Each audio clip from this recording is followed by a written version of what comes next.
계속 지난주일에 유대인의 명절 장막절에 또 예수님께서 베데스다 연못 38년 된 병자를 고치시고 또 뭐 여러 가지 일들을 치르면서 안식일이 계속 부각된다 그랬죠.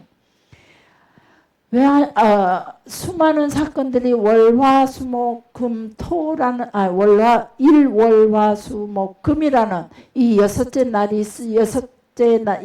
날이 있었음에도 불구하고 유독히 안식일의 날 사건들이 성경 속에서 많이 기록되었을까? 물론 그것이 예수님을 공격하고자 하는 바리새인들과 제사장들과 유대인들의 어떤 계략이 있었고 사단의 계략이 있다 했지만은 그거 가만히 보면은 예수님께서 누구신가? 그걸 드러내시고자 하는 그 마태, 마가, 누가, 요한의 그 기록을 했을 때 이 기자들이 마태 기자, 요한, 누가, 마가 이 사람들이 드러내고자 하는 것이 무엇이냐면 안식이라는 이 단어를 유독히 많이 기록했을 때 예수님은 안식일의 주인이라는 이 개념을 반드시 드러내고 싶어 했다는 거죠.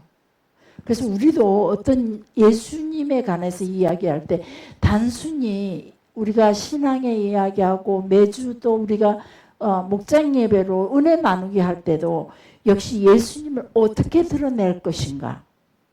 역사의 주인이신 예수님, 시공간을 초월하신 예수님, 영원부터 영원까지 계시는 그 하나님, 우리의 생명의 시작이요 우리의 모든 삶의 마침이 되어주시는 그 하나님을 우리가 어떻게 나와 함께 한 공동체 안에서 살아가고 있는 이 목장의 식구들에게, 구역 식구들에게 이 하나님을 나로 통해 어떻게 드러낼 것인가, 그 연구를 하시면서 그 생각을 하시면서 그 하나님을 전달시킬 수 있어야 돼요. 나와 만남의 관계 속에서 말씀으로 통해서 나와 만남의 관계 속에 계신 그 하나님을 분명하게 이 마태, 마가, 누가, 요한처럼 글로 남기든지 우리의 말로 남기든지 정확하게 남길 수 있어야 된다는 거예요.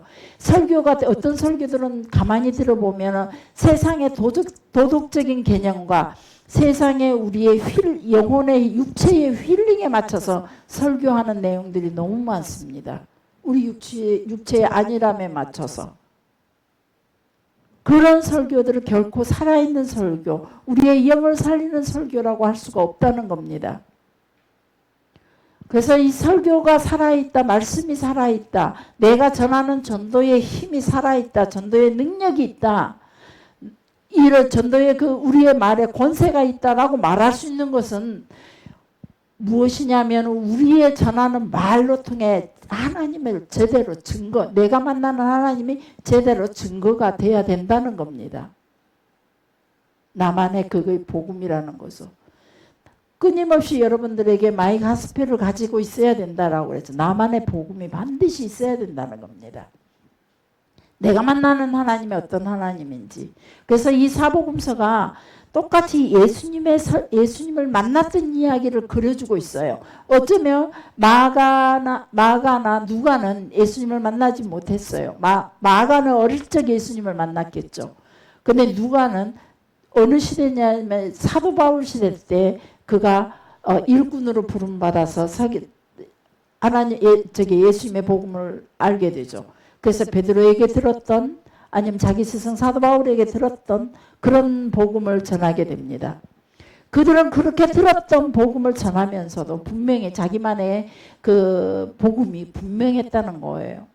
그래서 똑같은 사건을 전하면서도 약간의 자기만의 복음을 가지고 전했기 때문에 약간의 전하는 방식들이, 전하는 스타일들이, 전하는 어떤 방향들이 조금씩 다르다는 겁니다. 그 속에서 자기만의 전하고자 하는 예수님의 모습을 분명하게 어필하면서 전하고 대충 기록한 것이 아니라 분명하게 전하고자 하는, 자기의 기분을 전한 것이 아니라 자기의 그 예수께 향한 자기의 감정을 전한 것이 아니라 자기가 만났던 그 복음, 자기가 만났던 그 하나님의 은혜에 대한 내용들을 제대로 정확하게 적어서 자기만의 복음을 만들어서 전했기 때문에 마태복음, 마가복음, 누가복음, 요한복음이 따로 구분되어서 정식으로 성경 안에가 또 정경으로 들어올 수 있었다 이 말이에요. 똑같은 이야기를 왜 기록했는데 왜 그걸 똑같은 이야기를 수많은 그 중에서도 또 우리가 알고 있는 성경에 보면은 또 여러 가지 성경이 도마서도 있었고 또 우리가 알고 또 뭐죠 그 마카비는 창세 아니 저기 말라기서부터 마태복음, 사복음서의 그 중간사의 역사는 성경 속에가 안 들어와 있어요. 우리가 가지고 있는 성경 속에가 안 들어와 있어요. 그런 이야기들을 우리가 좀 골고루 차라리 사복음서 중에 좀 빼버리고 그런 이야기들을 그런 이야기도 골고루 배치시켜서 우리가 모르는 부분들을 조금 더 알려주면 좋았을 걸. 왜 구태여 마태 마가 누가 요한을 기어이 그 성경 속에다가 갖다가 낑겨 넣어가지고 우리에게 지금 오늘 이 순간까지 우리의 미래에 하나님 나라 영이 될 다음 세대에게까지 복음서라고 이렇게 보여주고 있을까? 그들이 가지고 있는 그 복음은 정확하고 너무나 명확하게 자기가 경험했던 자기가 만났던 그 복음들을 제대로 자기의 만났던 것들을 방향만 다를 뿐이지 똑같은 사건이라 할지라도 명확하게 그 복음을 제시해주고 있다는 겁니다. 우리는 예수를 믿는지 안 믿는지 어디 가면 불분명해요. 내가 사명자인지 아닌지 불분명할 때가 너무 많아요. 물론 저도 종종 어디를 갔을 때 목회자라는 걸 숨기고 싶을 때가 많아요. 어떤 때는 내가 조금 더 그 자리를 좀 평범하게 쉽게 지내고 싶어서 그 자리에서 내가 목회자라는 걸 감출 때가 있어요. 무슨 말이냐면은 조금 더 거룩성을 덜 드러내고 내 인간적인 좀 편안함을 추구할 때 그때 내가 목회자라는 이야기를 입을 꾹 다물고 좀 편하게 말하고 좀 속상한 화난 소리도 해보고 이러고 싶었을 때 그리고 또 한 가지 내가 그리스도인이라는 것이 부끄러울 때 제가 그 자체를 입을 다물고 있을 때가 있어요. 그러나 나머지 애지간하면은 저는 내가 복음의 사명자로 서려고 발버둥을 쳐요. 우리가 그 복음의 이 마태 마가 누가처럼 자기가 만난 그 하나님을 어떤 상황 가운데서도 분명하게 전할 수 있어야 된다는 겁니다. 수많은 안식일의 사건만 보더라도 왜 안식일에 일어난 사건 꼭 안식일 사건만 이렇게 유독히 많이 드러날까? 거기에 대해서 여러분 궁금해 보시지도 않으셨잖아요. 궁금해 하셔야 돼요. 그래야 이 4명의 기자가 왜 안식일의 사건들을 이렇게도 유독히 드러내서 안식일 사건들이 이렇게 많이도 특히 또 그 안식일에 일어난 사건을 가지고 예수님을 죽일 수 있는 계략을 자꾸 꾸밀 수 있도록 모략을 꾸밀 수 있도록 그 통로를 내주면서 바리새인들에게 제사장들에게 그 통로를 내주면서까지도 이 사건들을 왜 자꾸 끄집어 가지고 올라왔는지 바로 예수는 안식일의 주인이라는 겁니다. 예수님이 곧 하나님의 아들이라는 거죠. 예수님이 바로 우리의 메시아요 구원자라는 것을 분명하게 알리고 싶어서 이렇게 그 중요한 것들을 기어이 끄집어내서 그렇게 우리에게 전해주고 있다는 겁니다.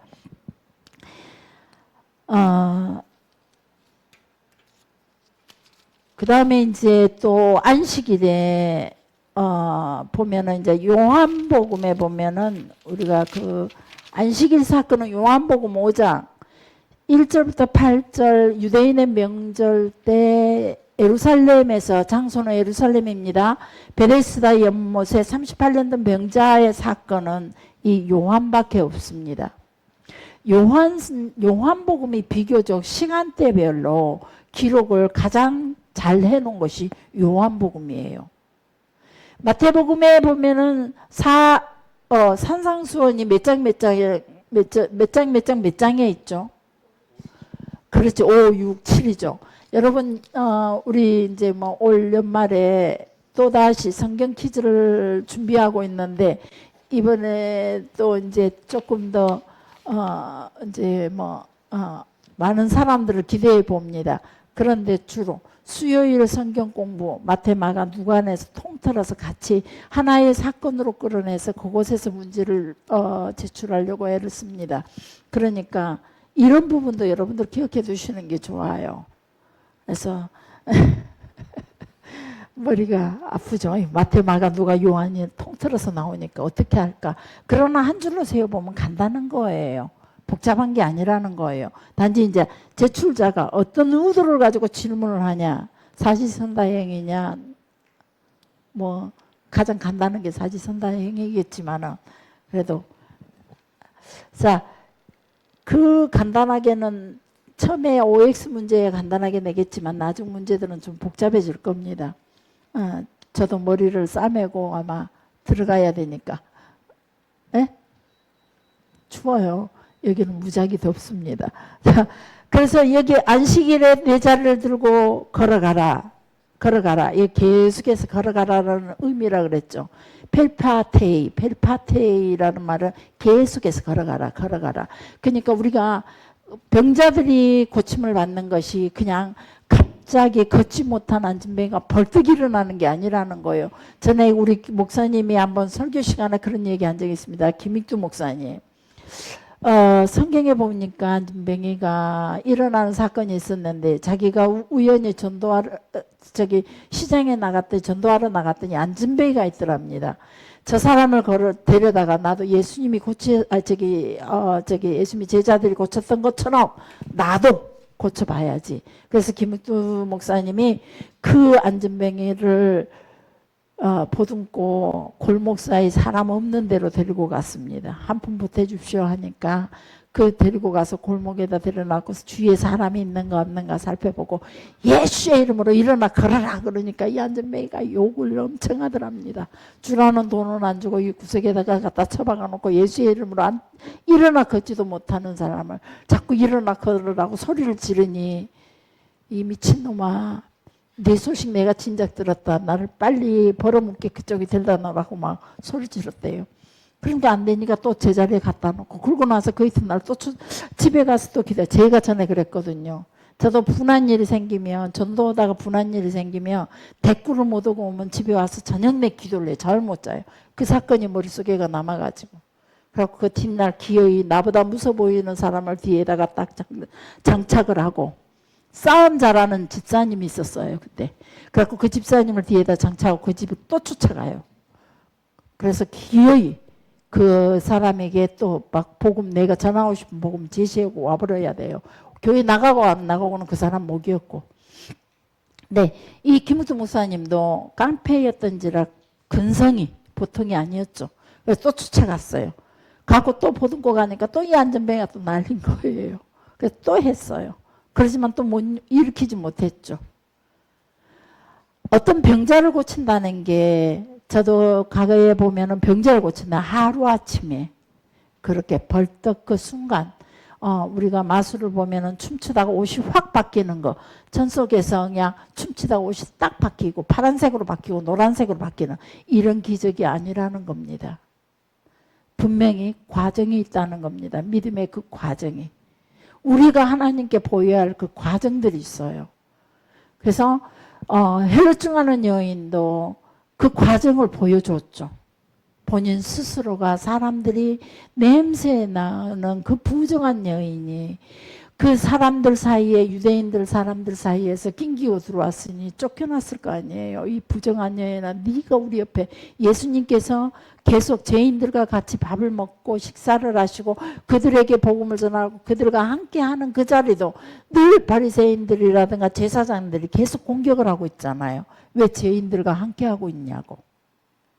당신이 진짜로 선지자라면 이런 죄인들과 더러운 여자들과 함께하지 않을 텐데 자신을 그래서 하나님 앞에 더럽히지 않을 텐데 왜 자꾸 이런 더러운 사람들과 함께하면서 자신을 더럽히고 있는지 유대인의 정서에 도저히 맞지 않는 일을 예수님이 하고 있듯이 그런 과정 속에서 헬루증 여인은 끊임없이 그 틈사기 발로 밀어내고 한번 생각을 해보시기 바랍니다. 사람들이 수없이 수천 명이 수만 명이 모여드는 그 자리에 예수님이 가는 뒤를 먼저 쫓아가서 예수님에게 눈에 띄려고 그 건강한 사람들이 정결리의 의식 속에서 젖어든 그들 속에서 낑겨 들고 가면서 저리 가라, 더러운 냄새 나는데 네가 여기 왜 왔느냐, 밀어내고 발로 차고 욕하고 막 핍박하고 그런 자리를 기어이 낑겨들어서 예수님 뒤까지 쫓아가서 예수님의 옷자락을 이렇게 옷자락을 살며시 붙잡았다는 거예요. 그냥 평범한 가정이 아닙니다. 결국은 그 모든 것들을 보면 또 스로보니게 여인에게도 이런 말을 했죠. 우리 아들 좀 봐주세요. 자주 이렇게 귀신에 들려서 자주 넘어지고 자주 이렇게 죽을 뻔합니다. 근데 좀 도와주십시오라고 하니까 예수님께서 야, 나는 개한테 하나님 앞에 부름받을 때 보내심을 하나님께서 나를 보내실 때 개에게 보내진 않았다. 이스라엘 내 자녀들, 내 백성에게 보냈지, 내 자녀들에게 보냈지 개에게 뭘 주고자 보낸 것이 아니다라는 것이죠. 그 수치스러움을 듣고도, 그 정말로 비참하고 수치스러운 음성을 듣고도 그 여인은 자기의 믿음을 하면 이분은 기어이 내 아들을 고칠 수 있겠구나. 그 믿음을 보인다는 거 단순한 믿음이 아니라는 겁니다. 아마 여러분에게 그 방법 선택했으면 우리 한 명도 남아있지 않을 겁니다. 예수님께서 또 안 못 보는 사람들 할 때 침을 뱉어서 진에게다 진익에서 발라줬어요. 이거는요, 침까지 뱉어서 모욕 중에 모욕이에요. 눈 좀 고쳐줘랬더니 더럽게 침을 뱉어서 그것도 진흙으로 진익에서 눈에다 발랐어요. 그리고 논다는 말씀에 예수님 말씀에 가서 제사장에 보여봐. 그런 속에 그들의 믿음을 보인다는 건요, 정말로 쉬운 일이 아닙니다. 중풍병자가 고침을 받기 위해서 지붕을 뚫고 네 사람의 친구들이 끌어서 예수님이 계시는 집 안으로 이렇게 달아서 내렸어요. 그들의 믿음을 보인다는 거, 선행되어지는, 내 자리를 들고 일어나 가라 하기 전에 그들이 보여지는 거, 선행되어진 그들의 믿음의 행위가 누구나 쉽게 여러분들이 할 수 있는 그런 믿음이 아니었다는 겁니다. 죽기 살기로 이분 아니면 안 돼. 오직 예수님만이 할 수 있어. 이 예수라는 선지자만이 반드시 이걸 할 수 있어 라는 것 때문에 그들의 여러 가지 장애물을 다 이기고 넘어서서 예수님 앞에 설 수 있었던 겁니다. 그럼에도 불구하고 쉽게 예수님은 그들에게 낫다라고 선포한 적이 없습니다. 물론 내 믿음이 너를 구원했다. 가정 속에 예수님 앞에 나오기까지 그 과정이 믿음으로 나왔던 그들에게 핍박과 조롱과 수모와 수치들 이런 것들을 다 겪으면서 믿음으로 나왔던 그들에게 예수님이 내 믿음이 너를 구원했다. 내 믿음이 너를 보게 했다. 내 믿음이 너를 치료했다. 내 믿음이 내 자녀를 살렸다. 예수님 말씀 내 믿음이라고 말했습니다. 우리가 하나님 앞에 선다는 건 쉽게 천국 가는 길이 아닙니다. 물론 하나님은 전도하러 가면 이런 얘기를 합니다. 하나님은 이기주의라고.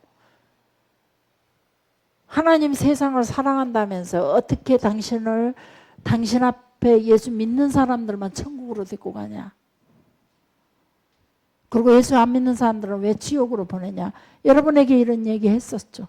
이런 이야기 수도 없이 질문을 받습니다. 공격입니다. 제게는 질문하는 게 아닙니다. 저를 공격하는 거죠. 예수 믿는 우리를. 그럴 때마다 제가 이렇게 말합니다. 아닙니다. 하나님은 천국을 다 열어놓고 누구든지 들어와라. 누구든지 이 나의 나라 하나님 나라로 들어와라. 문을 열어놨습니다. 그 문을 열어놓기 위하여 당신이 십자가에 죽으시고 죄 있는 자는 못 들어갔던 그 문을, 장애물이 죄가 됐기에 그 문을, 죄를 제거하기 위하여 예수님께서 스스로 십자가의 고난에서 그 죄 문제를 해결하셨습니다. 그래서 선생님도 들어오시고 천국에 들어오시면 됩니다. 못 들어오게 누구도 맞은 적 없습니다. 단지 이 길로 가면 천국이고 이 길로 가면 지옥이다. 수도 없이 우리가 와서 이렇게 전도하면서 가르쳐주지만 선생님은 결코 우리가 제시해주는 천국 가는 길로 안 가고 있지 않습니까? 그래서 선생님은 어쩔 수 없이 지옥 길을 가게, 선생님 스스로 가서 지옥으로 가는 겁니다. 우리에게 주어지는 그 하나님께서 제시한 길들은요, 사실은 생각하면 너무나 쉬운 거예요. 그 말을 믿고 따라가면 주께서 우리에게 약속하셨던 수많은 그 언약들, 성경 속에서 누구든지 내 계명 안에 사는 자들은 내가 이렇게 하겠다 했던 그 수없는 약속들이 우리에게 그대로 이루어진다는 겁니다. 그런데 우리가 하나님의 그 약속 안에, 계명 안에 제대로 서 있지를 못한다는 겁니다.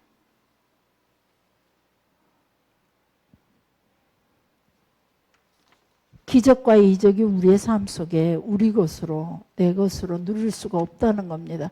그게 너무 안타깝습니다.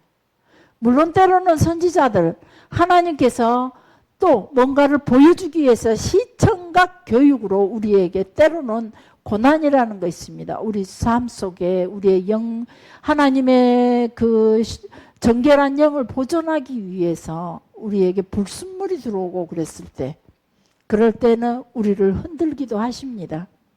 고난이라는 것으로 우리를 연단하여서 그 불순물들을 녹이는 작업으로. 그래서 고난 없이는 정말로 하나님 앞에 우리가 겸손히 무릎 꿇는다는 게 쉽지 않다는 겁니다. 고난으로 통해 우리는 수많은 지혜와 수많은 하나님의 능력을 경험하게 됩니다. 고난이 없으면은 기적도 없습니다. 고난이 없으면은 열매도 없다는 겁니다. 고난이 없으면 우리의 믿음을 완성시킬 수도 없습니다. 고난만이 우리에게 하나님 앞에서 우리의 모습을 갖추는 그런 모습들이라는 겁니다. 성경에서 사건마다, 사고마다 일어나는 모든 사건, 사고가 바로 그런 걸 말해주고 있습니다.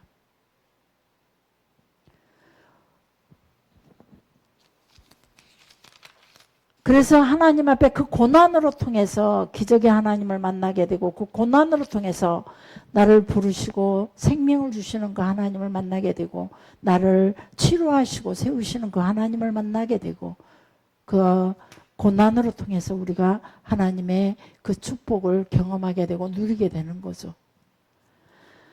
또 있습니다. 마태복음, 그 다음에 일어나는 사건이 예루살렘에서 유대인의 명절 때 베데스다 연못으로 고치는 사건 다음에, 그 다음에 요한복음 6장 1절로 갑니다. 요한복음 6장 1절로 가면 디베랴 갈릴리 바닷가 건너편으로 가시면 요한복음 6장 1절 한번 보시기에,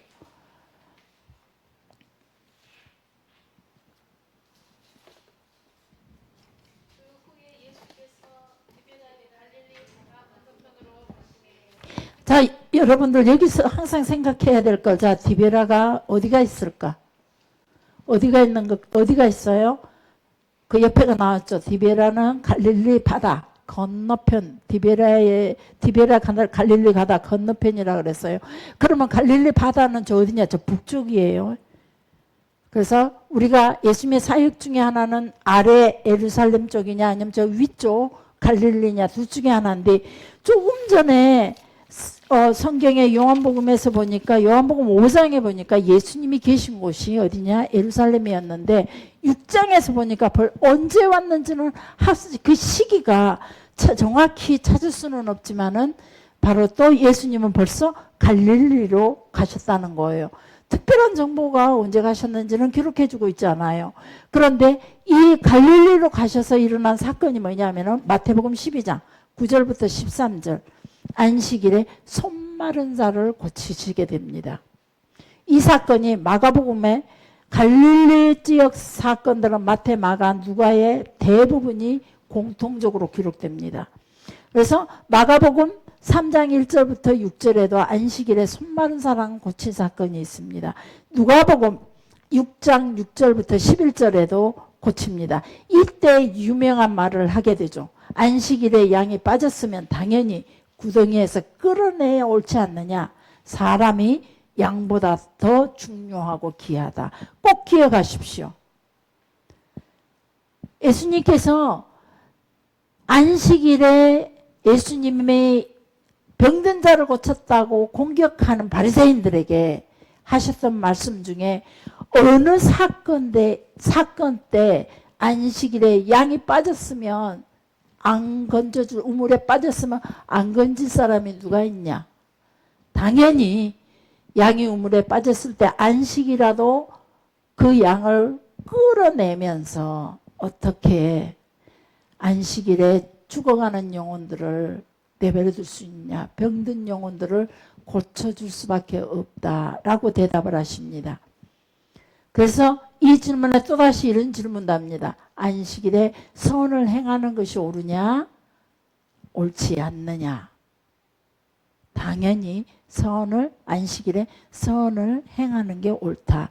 이 말씀을 하신 것이 손 마른 사람 고치면서 이 사건이 중풍병자를 고쳤을 때 일어난 사건이 아니라는 겁니다.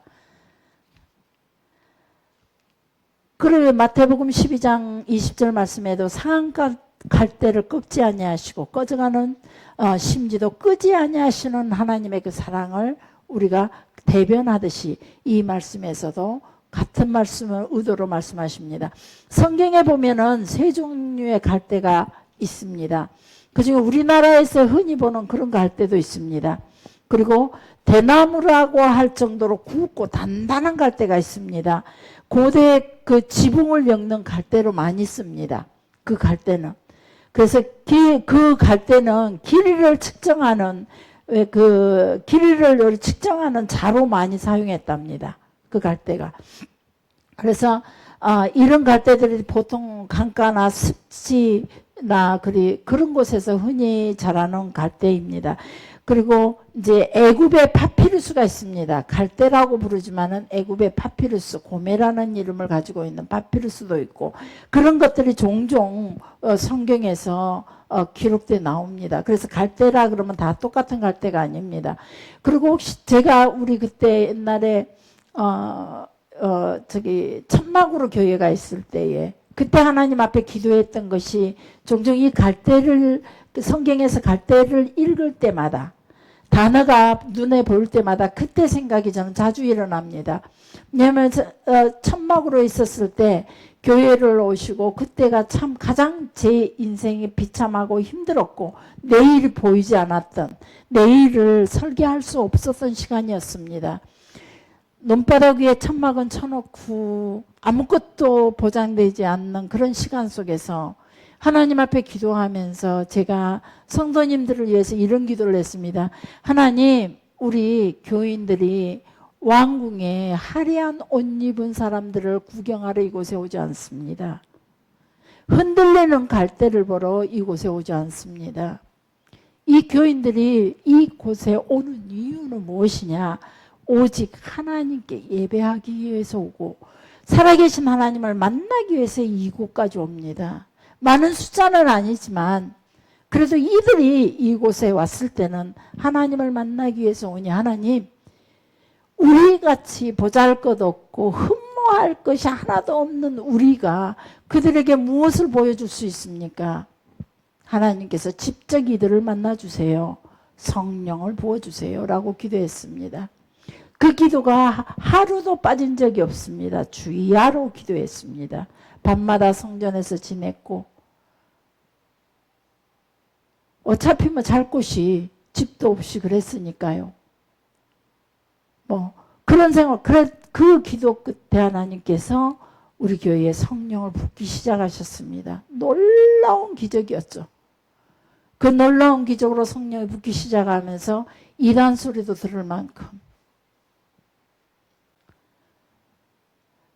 우리가 늘 갈대를 볼 때마다 그때의 일을 생각하면서 다시 한번 또 엎드리게 됩니다. 하나님, 우리 성도들에게 오늘 이 시간에 이곳에 오는 이유는 여러분, 왕궁에 화려한 옷 입은 자들을 구경하러 오는 것 아니지 않습니까?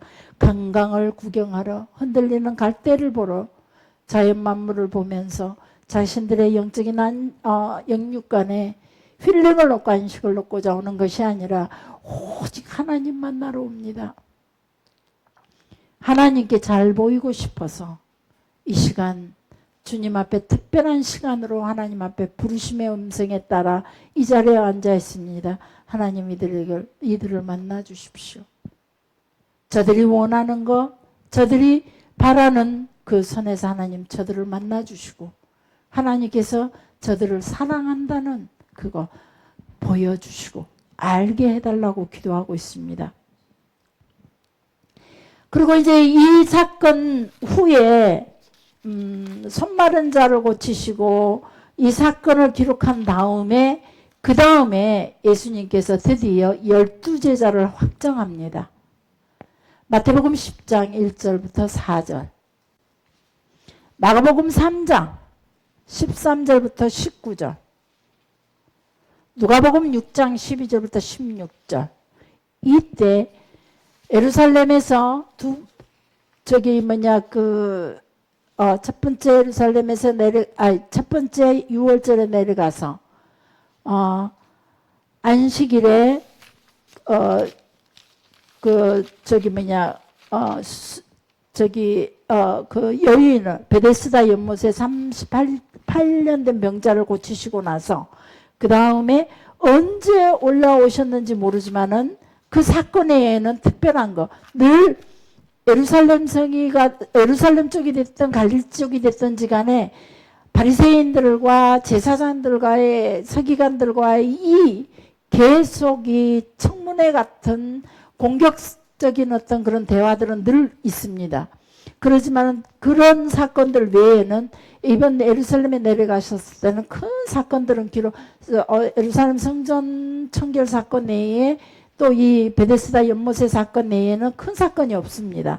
그리고 그 다음에 안식일에 손마른 사람을 고치신 거는 갈릴리로 올라와서 첫 번째 기록된 내용들입니다.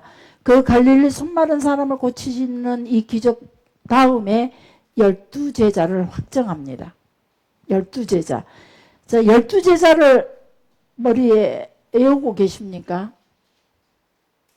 우리는 전에 노래로 했었는데, 김준규 집사님. 12제자. 권사님, 장로님. 잊어버렸어요. 베드로, 안드레, 야고보, 우리 이현찬 집사님. 12제자. 못 외우세요? 주제 못 외우면 안 되죠. 대실망. 장로님도 대실망이에요. 베드로, 안드레, 야고보, 요한, 빌리, 바돌로메, 도마마, 야고보, 다데오, 시몬, 가룟, 유다. 그럼 제가 최고 나은 건가요? 가장 늙은 내가? 그렇게 알겠습니다. 자, 12제자를 이때 이곳에서 확정합니다. 어디냐? 예루살렘이 아니고 갈릴리입니다. 이 누가복음 6장 12절부터 16절에서는 밤새 기도하시고 나서 12제자를 확정합니다. 밤새 기도하시고. 자, 첫 번째 제자가 누구죠? 베드로. 페드로스라는 발음입니다. 원래가. 그리고 베드로의 이름이 아람어로는 케파라고 합니다. 게바라고 그러죠. 우리 성경에는 게바라고 나오죠. 자, 이 게바가 무슨 뜻이냐면 이제 미스터 아니면 장 그런 의미를 가지고 있답니다. 그래서 남자들에게는 게파 그러고 여자들에게는 페트라라는 단어를 다 쓰고 있습니다. 그게 어떤 직함 집사님 뭐 이런 직함들 아니면 장로님들, 교회의 장은 장로님이잖아요. 장로님들 뭐 이런 이 의미를 가지고 있답니다. 베드로는 그래서 직함 가는 거, 직함 같은 거 뭐 이런 사도적인 직함을 의미한다는 거죠. 그래서 이름이 아니라 그런 직함을 사람을 의미하고 있다라고 설명해 주고 있더라고요. 자, 그래서 이 베드로는 시몬 베드로. 그래서 이름이 원래 이름은 시몬입니다. 시몬 베드로. 그래서 바위라는 뜻을 가지고 있습니다. 바위라는 뜻을 가지고 있지만 결국은 그거는 무슨 말이냐면은 예수님의 제자 중에서 가장 장으뜸이 베드로입니다. 자, 그 갈릴리 베세다 출신입니다. 베드로는 예수님 당시에는 가버나움 쪽에 살고 있었던 것 같아요. 원래의 출신은 베세다지만 예수님 당시에는 가버나움에서 고기를 잡고 있었습니다. 그래서 바요나 시모나 이렇게 부르는 거 있습니다. 자, 바자가 들어가면은 늘 기억하라 그랬죠. 누구의 아들. 그래서 바요나 시모나 그러면 요나의 아들 이 뜻을 가지고 있습니다. 바요나 시몬. 그러니까 요나의 아들 시모나.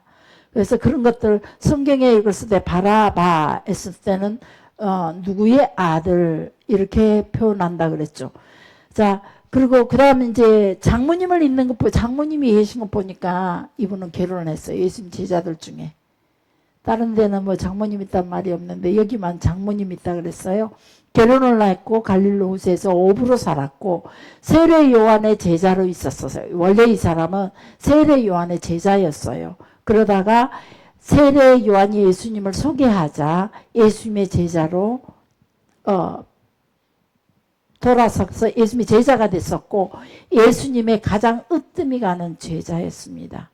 그래서 베드로라는 직함을 받게 된 거죠. 자, 그리고 주 30년경부터 약 60년경까지 활동을 하다가 12제자 중에서 가장 먼저 예수님을 만났고 종종 이 베드로도 보면은 자기 예수님의 그 정체성이라든가 사명에 대해서 잘못 이해를 하고 예수님의 그 가르쳐 주시는 그 교훈들을 제대로 알아듣지 못하기도 했습니다. 그러면서 자리싸움에 종종 베드로가 들어가죠. 자리싸움에 베드로가 종종 들어가기도 하고 또 예수님을 나중에는 부인하기까지 합니다. 그러나 베드로가 나중에 회개하고 예루살렘 교회의 지도자라는 중요한 이치로 부각이 됩니다. 그래서 천주교에서는 초대 교황이 베드로라고 그들에게 초대 교황이 누구냐면 베드로라고 얘기합니다. 자, 베드로는 예수님께 사단이라는 소리도 듣습니다. 언제 듣죠? 예수님께서 죽을 것이라고 하시자 안 됩니다, 예수님. 그랬을 때 사단아 내 뒤로 물러가라. 베드로라는 사람은 또 다굴기 전에 예수님을 3번 부인합니다. 그리고 부인만 합니까? 저주까지 합니다. 그리고는 이 베드로 나중에 또 어부로 다시 돌아갑니다. 예수님이 돌아가시고 나자 어부로 돌아가 버립니다. 예수님을 따라다니고 예수님에게 사단이라는 음성도 듣고 저주까지 예수님 저주까지 하면서 부인까지 하고 돌아서서 나중에 결국은 어부로 돌아가게 됩니다. 그러나 사복음서에도 보면은 항상 예수님의 제자들 명단에서 늘 앞자리에 특별한 자리가 늘 있습니다. 그리고 예수님께서 변화산 올라갔을 때도 이 베드로가 꼭 앞자리에 베드로가 그 자리에 갑니다. 그리고 마지막 겟세마네 기도 갈 때도 베드로가 그 자리에 갑니다. 그리고 예수님이 특별히 제자들 몇 사람만 꼬집어 올라갔을 때 베드로, 요한, 또 한 사람은 야고보. 이 3사람은 꼭 예수님의 특별하게 사랑을 받고 신임을 받던 제자 중에 한 사람, 그 중에서도 가장 신임을 받던 베드로입니다. 베드로의 길은 단순히 그냥 쉽지만은 예수님의 제자까지 그냥 평범하게 그냥 처음부터 그렇게 갔던 사람이 아니라는 겁니다. 자충우돌 막 부딪히고 힘들어하고 배신도 하고 사단이라는 음성도 듣고 그리 했지만 결국은 초대 교황이 되었고 로마의 초대 교황이 되었고 예루살렘 교회 예수님 이후에 예루살렘 교회의 초대 목회자가 베드로였습니다. 그래서 예수님의 제자들을 대표한다든지 대변하는 자리에가 늘 베드로가 있었다는 거. 베드로는 단순하고 우직하고 열정도 있지만 다소 성격이 급하기도 했습니다. 충동적이고 경솔하기도 했습니다. 그러면서 또 소심하기도 합니다. 베드로라는 인간을 한번 전부 다 그 베드로의 사건을 한번 성경을 읽으면서 쭉 읽어보시기 바랍니다. 따로 한번 이렇게 목록을 정해놓고 기록을 해보십시오. 베드로가 나타났던 그 사건들 속에마다 베드로의 모습은 이렇게 인간적인 모습이 숨김없이 다 드러납니다. 특별히 베드로는 그러지만 그럴 때마다 회개함으로 다시 일어서고 또다시 일어서고 또다시 그 사명의 자리에 서게 됩니다. 그리고 베드로는 끝내 로마에서 거꾸로 십자가에 지고 순교하게 됩니다. 64년, 68년경에 순교했다. 정확한 날짜는 없지만 그래서 베드로는 예루살렘에서 출발해서 예수님이 말씀하신 것처럼 성령이 너희에게 임하시면 예루살렘과 유대야와 사마리아와 땅끝까지 이르러 라는 이 말씀에 예루살렘에서부터 유대와 사마리아와 안디옥 그리고 소아시아 전역으로 로마까지 바로 다니면서 복음을 전합니다. 요한, 야고보, 바울, 실라, 마가 이 사람들과 동력을 아주 잘합니다. 그래서 같이 세계 열방을 향한 복음의 꿈을 이루게 되죠. 자, 그다음 안드레입니다. 안드레는 베드로의 동생입니다.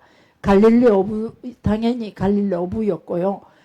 요한은 요한의 이 안드레도 세례 요한의 침례를 받았고 그래서 세례 요한을 따라다니다가 예수님을 따라다니던 종교성이 아주 강한 사람입니다. 63년도에 63년 11월 30일에 그리스에서 X형 십자가에서 매달려 순교했다라고 말합니다.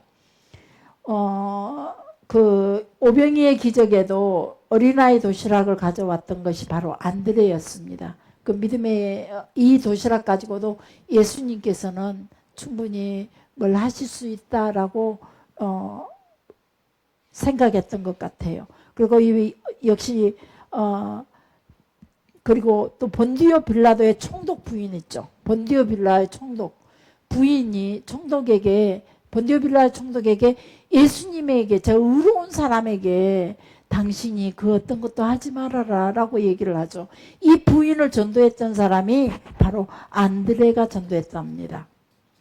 전승회가 그렇게 기록되어 있습니다.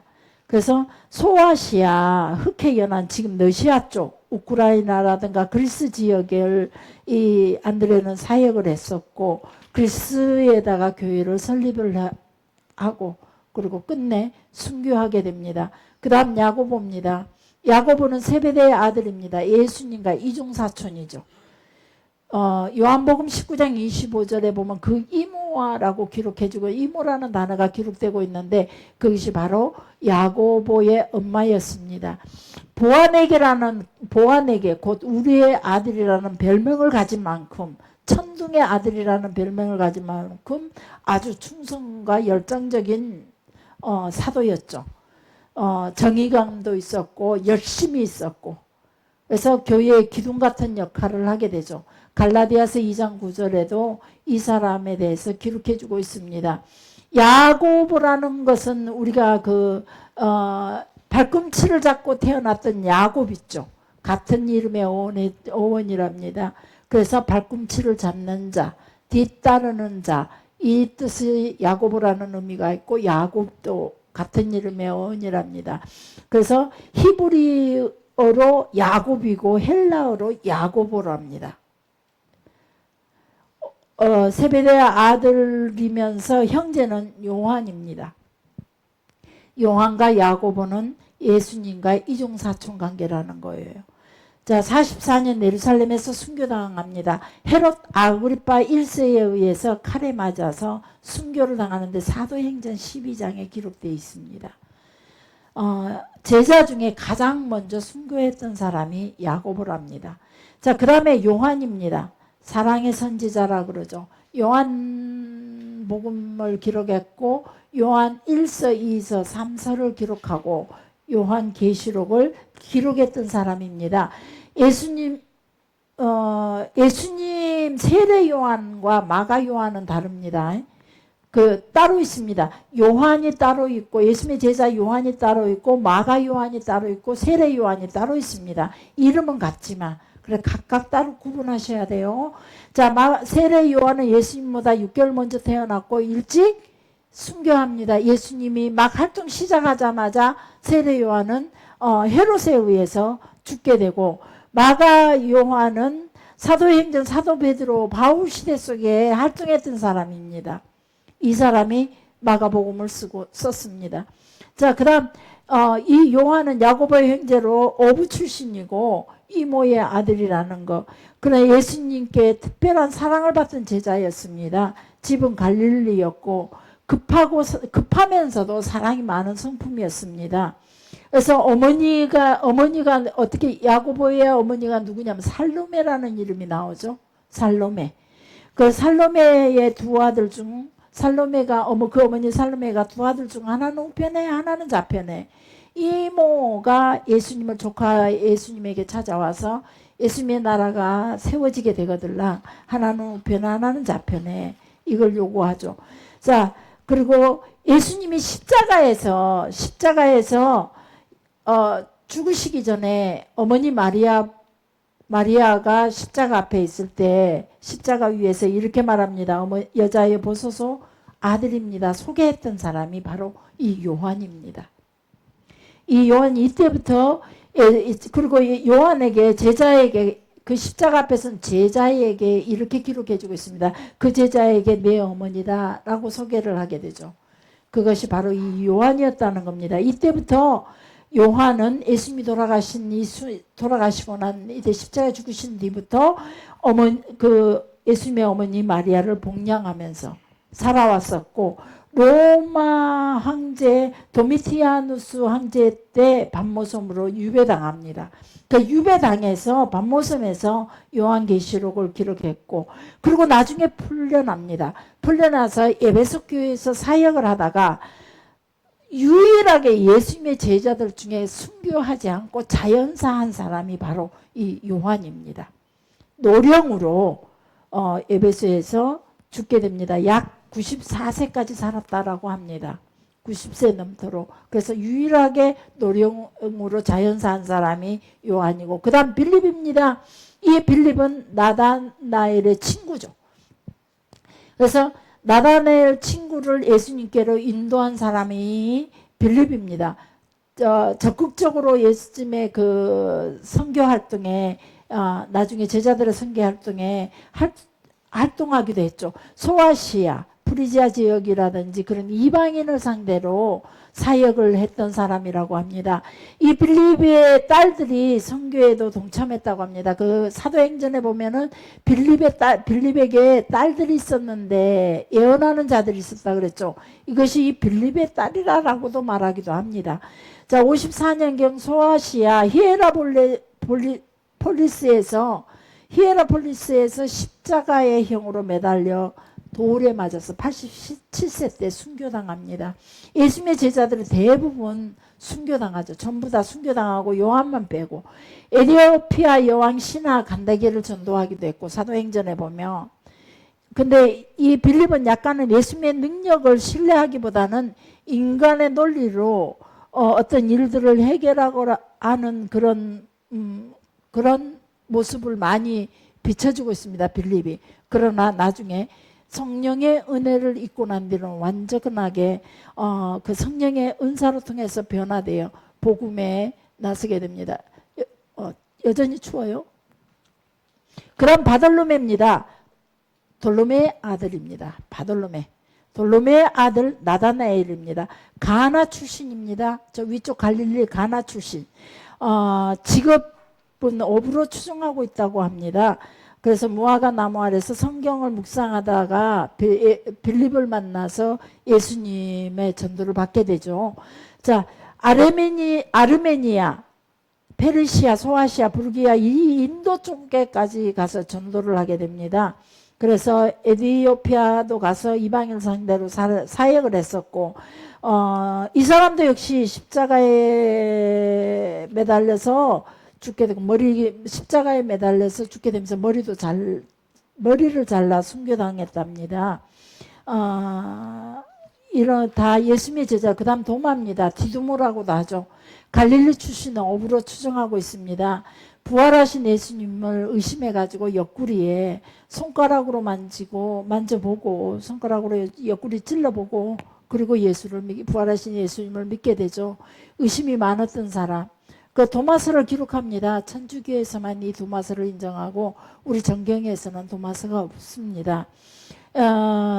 시리아, 페르시아, 인도 남부, 이 도마가 한국까지 왔다 그랬죠. 대구 지역 그쪽으로 들어와서 김수로 왕 때 허황후를 데리고 와서 중매를 했었고, 또 결혼을 시키고 도마가 한국까지 왔던 흔적이 지금 대구에가 또 그렇게 남겨져 있고, 또 우리 교회에서도 한번 가봤죠.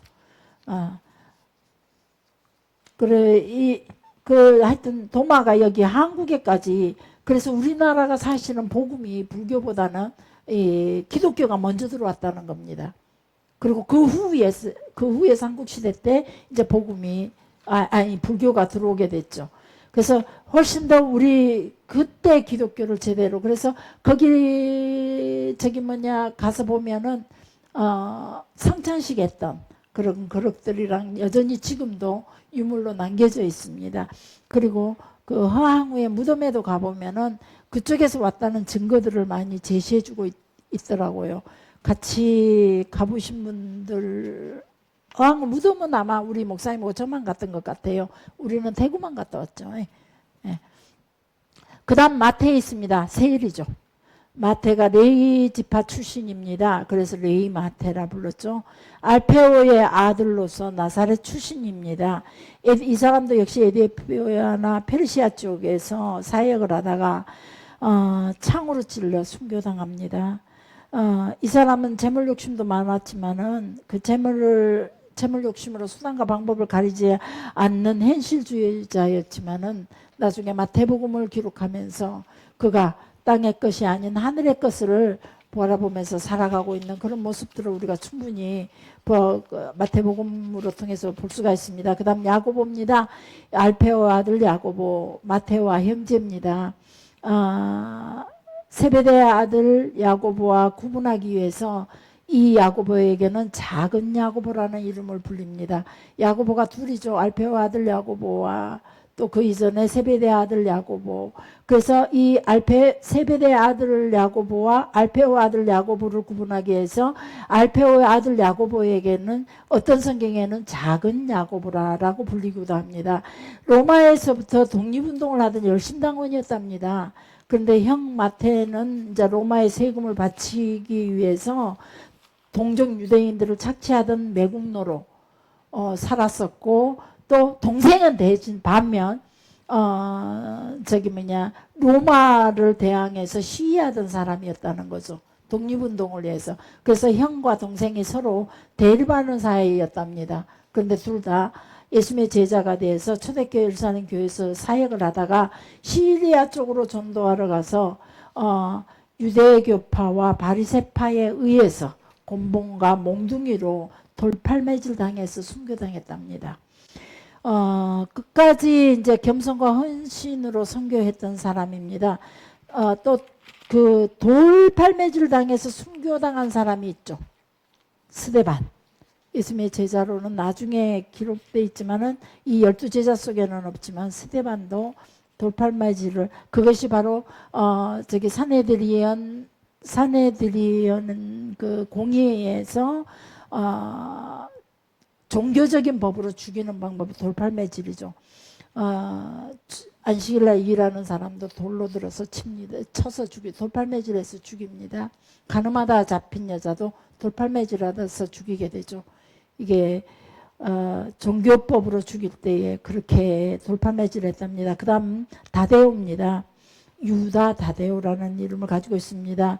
가룟 유다와 혼동을 막기 위해서 유다라는 이름보다는 다데오라는 이름을 많이 쓰게 됩니다. 유다가 가룟 유다가 있었고 다데오 유다가 있었는데 그냥 다데오 유다에게는 다데오라는 이름 별명을 많이 사용하게 됩니다.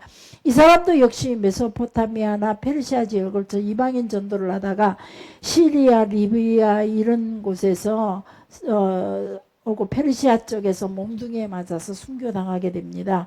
거꾸로 십자가에 달려서 활에 맞아 순교당했다라기도 말하기도 합니다. 어느 쪽이 정확한지는 모르지만 유독히 다데오는 좀 이렇게 두 가지 그 순교를 설명해 주고 있더라고요. 어느 것인지는 잘 모르겠지만은 잘 알려지지 않는 이름이긴 합니다. 왜 그러냐면 다데오 자체가 아주 비교적 조용한 성품이고 충성과 헌신으로 순종하는 사람이었답니다. 그래서 특별히 드러나는 그런 어떤 이야기들은 없습니다.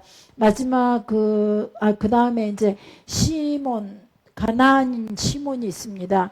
이 사람 역시 열심당원 출신이랍니다. 셀롯 당원이었답니다.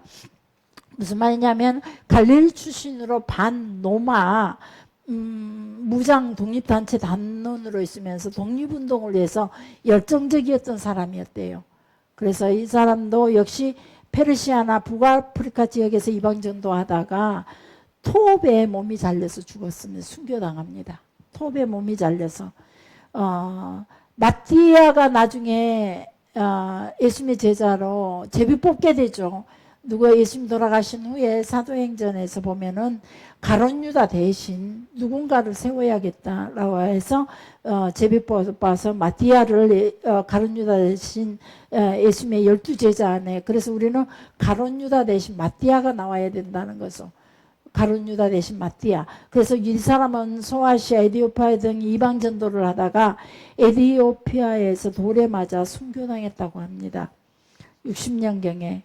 가룟 유다는 배반의 입맞춤으로 예수님을 은30에 팔아서 죄책감으로 스스로 목숨을 끊게 되죠. 가룟 유다도 역시 혁명당원이랍니다. 그래서 혁명당원인데 이때 당시 이것만 설명하고 끝마치겠습니다. 이때 당시 제사장들이 암묵적으로 이 혁명당원들을 편에 들어줬고 그들을 뒤에서 모르게 도왔답니다.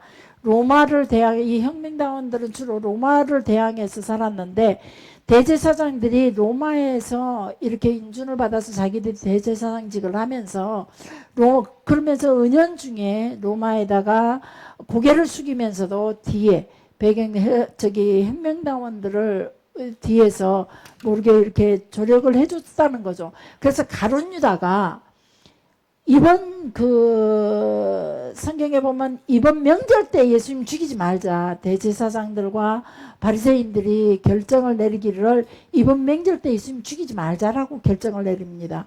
그런데 갑자기 가룟 유다가 낑겨들면서 6월절 전날 예수님이 죽게 됩니다.